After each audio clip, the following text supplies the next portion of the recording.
Hello అందరికీ నేను మీ గీత. Welcome to Vikram దని టాక్స్. నాకైతే ఈ రోజు మార్నింగ్ లేచినప్పటి నుండి కూడా ఫుల్ క్రేవింగ్స్ అనమాట. దమ్ బిర్యానీ తినాలని చెప్పేసి నీ మండే ఏం బిర్యానీలే అని చెప్పేసి గమ్ము నుండిపోయాను. నాకే కాదు సేమ్ మా వారికి కూడా నాకున్నట్లే దమ్ బిర్యానీ తినాలని చెప్పేసి క్రేవింగ్స్ వచ్చినట్లు ఉన్నాయి. ఇప్పటికిప్పుడు బయట నుండి ఏం తెచ్చుకుంటాంలే అని చెప్పేసి ఇంటి దగ్గరలో ఉన్న చికెన్ షాప్ లో చికెన్ తెప్పించేసుకొని దమ్ బిర్యానీ అయితే చేసేస్తున్నారు. బిర్యానీ ఎప్పుడు కూడా ఇంట్లో ట్రై చేస్తాం, కానీ ఈ దమ్ బిర్యానీ స్పెషల్ ఏంటంటే ఇది కుక్ చేసింది మా వారు అనమాట. అందుకనే మేమైతే ఇంత స్పెషల్ గా అందరం ఒక చోట కూర్చొని అయితే తింటున్నాము.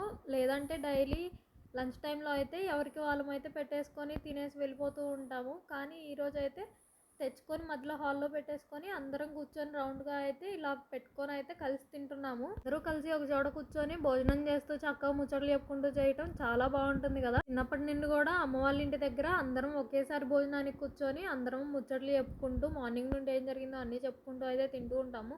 సో ఈ రోజు ఇలా అందరం కలిసి కూర్చొని తింటుంటే నాకైతే నా చిన్నప్పటి రోజులన్నీ అయితే గుర్తొచ్చేసాయి. అసలు బిర్యానీ టేస్ట్ ఎలా ఉందో చెప్పడమే మర్చిపోయాను. బిర్యానీ టేస్ట్ అయితే అద్దిరిపోయింది. నేనైతే ఫుల్గా లాగించేశాను. నన్ను ఇక్కడ మా వాళ్ళు అయితే ఆడపట్టిస్తున్నారు. నువ్వు కూడా యూట్యూబ్ ఛానల్లో ఫుడ్ ఛానల్స్ వాళ్ళు ఉంటారు కదా, వాళ్ళు తిన్నట్లు తినైతే పెట్టాలి అని చెప్పేసి ఇప్పుడైతే ఆ ఛాలెంజ్ కోసం అని చెప్పేసి లెగ్ పీస్ అయితే ఫాస్ట్గా 30 సెకండ్స్లో అయితే తిని చూపించేశాను. అలా ట్రై చేశాను, కానీ యూట్యూబ్ వాళ్ళకి తినడానికి నాకైతే ఫుడ్ ఛానల్స్లో వాళ్ళు తిన్నట్లుగా అస్సలు రాలేదు. ఎంత ట్రై చేసినా కూడా నేనైతే వాళ్ళ తిన్నాని ట్రై చేస్తుంటే మా వాళ్ళు అయితే చాలా ఆడపడిస్తున్నారు. నువ్వు యూట్యూబ్ పెట్టినంత మాత్రాన నువ్వేమి యూట్యూబ్లో ఫుడ్ ఛానల్స్ వాళ్ళు తిన్నట్టు తినలేవులే అని చెప్పేసి రైస్ అయితే పెద్ద పెద్ద ముద్దలు తినడానికి ట్రై చేస్తే నా వల్ల అయితే అస్సలు కావట్లేదు. బిర్యానీ అయితే అదిరిపోయింది అని అయితే చెప్పాను కదా.